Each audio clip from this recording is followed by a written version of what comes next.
Welcome to the Thomas and Friends 80th Anniversary Storytime.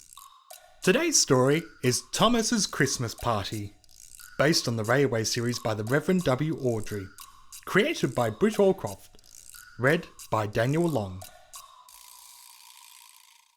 Thomas's Christmas Party, and I'm going to try my best to read it as I remember my dad doing it. It was Christmas on the Island of Sodor. All the engines were working hard. Thomas and Toby were busy carrying people and parcels up and down the branch line. Everyone was happy. Only the coaches, Annie and Clarabel, were complaining. "It's always the same before Christmas," they groaned. "We feel so full. We feel so full." "Oh, come on," said Thomas as he puffed out of the station. "Where's your festive spirit?" "Leave that to the others. All we get is hard work," said the coaches. "Cheer up," said Thomas. "Christmas Day is almost here." By the side of the track was a lonely little cottage with a familiar figure standing by the gate waving to them. "It's Mrs. Kindly," whistled Thomas. "Peep, peep, happy Christmas."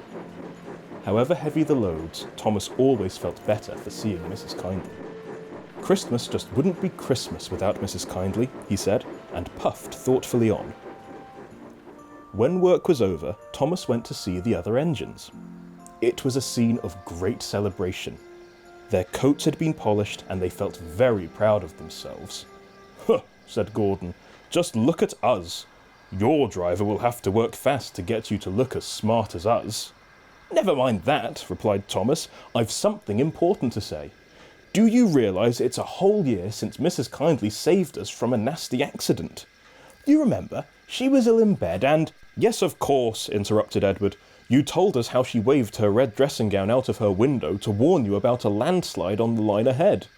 "And you and Toby gave her presents," Percy joined in, "and Sir Topham Hatt sent her to Bournemouth to get better." "But," said James and Henry together, "the rest of us never really thanked her properly." "Exactly," said Thomas triumphantly. "So now I think we should all give her a special Christmas party." The big engines were delighted, and so were their drivers and firemen. "We'd like that," they said. "A party will be fun. We'll ask Sir Topham Hatt." The drivers felt sure that Sir Topham Hatt would agree, as indeed he did. "A party for Mrs. Kindly," said Sir Topham Hatt. "What a splendid idea, Thomas. Mrs. Kindly is a very good friend to us all." Everyone was looking forward to the party, and the engines were soon making plans. Then, suddenly, silence fell. Sir Topham Hatt had bad news. "The weather's changed," he said.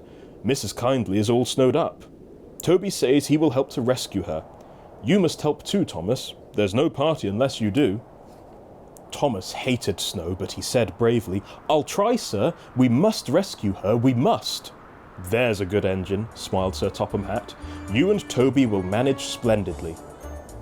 The men came to fit Thomas with a snowplough. Thomas and Toby set off to the rescue. Thomas charged the snowdrifts fiercely. Sometimes he swept them aside, sometimes they stuck fast. When they stuck, Thomas and Toby drew back so that men from the van could loosen the hard-packed snow. Then on they went again. It was hard and tiring work for everybody, but when they came to the cutting near the cottage, they could go no further. "Look at that!" exclaimed Thomas's fireman. "Peep, peep, peep, here we are," whistled Thomas. The snow was so deep round the house that the answering wave had to come from an upstairs window. "Here we are," came a voice from behind the cottage. "That's Terence," said Thomas excitedly. "He's come to help too." Sure enough, Terence had a snowplough and was working hard to clear a path to the railway line and safety. At long last, the rescue was complete. Percy arrived to take the tired workmen home. Terence said goodbye to Mrs. Kindly and promised to take care of her cottage as he watched them all set off. The engines made good time. No more snow had fallen, but the yard was dark when they arrived at Tidmouth. The shed doors were shut. There was silence, and there was no one to be seen. Thomas' heart sank. Then suddenly all the lights came on. What a marvellous sight awaited Mrs. Kindly. "Well done," said Sir Topham Hatt, smiling happily. "I'm really proud of you all." Mrs. Kindly especially thanked the smaller engines. "Thomas and Toby are old friends," she said, "and now, Percy, you are my friend too." Percy was so pleased he bubbled over. "3 cheers for Mrs. Kindly," he cried.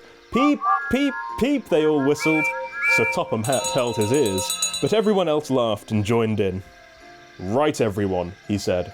1, 2, 3. Happy Christmas, Mrs. Kindly." All the engines whistled, and everyone began to sing. "We wish you a Merry Christmas, we wish you a Merry Christmas, we wish you a Merry Christmas and a Happy New Year."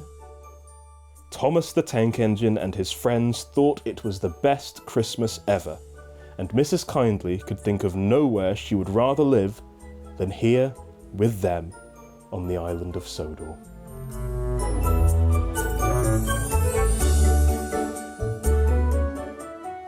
That's the end of our Thomas and Friends 80th anniversary story time, but listen out for more stories coming soon. Parents, if you like what you heard, like, review and subscribe to our channel. Tell your friends too. Thomas and Friends is a registered trademark of Ghislaine Thomas Limited.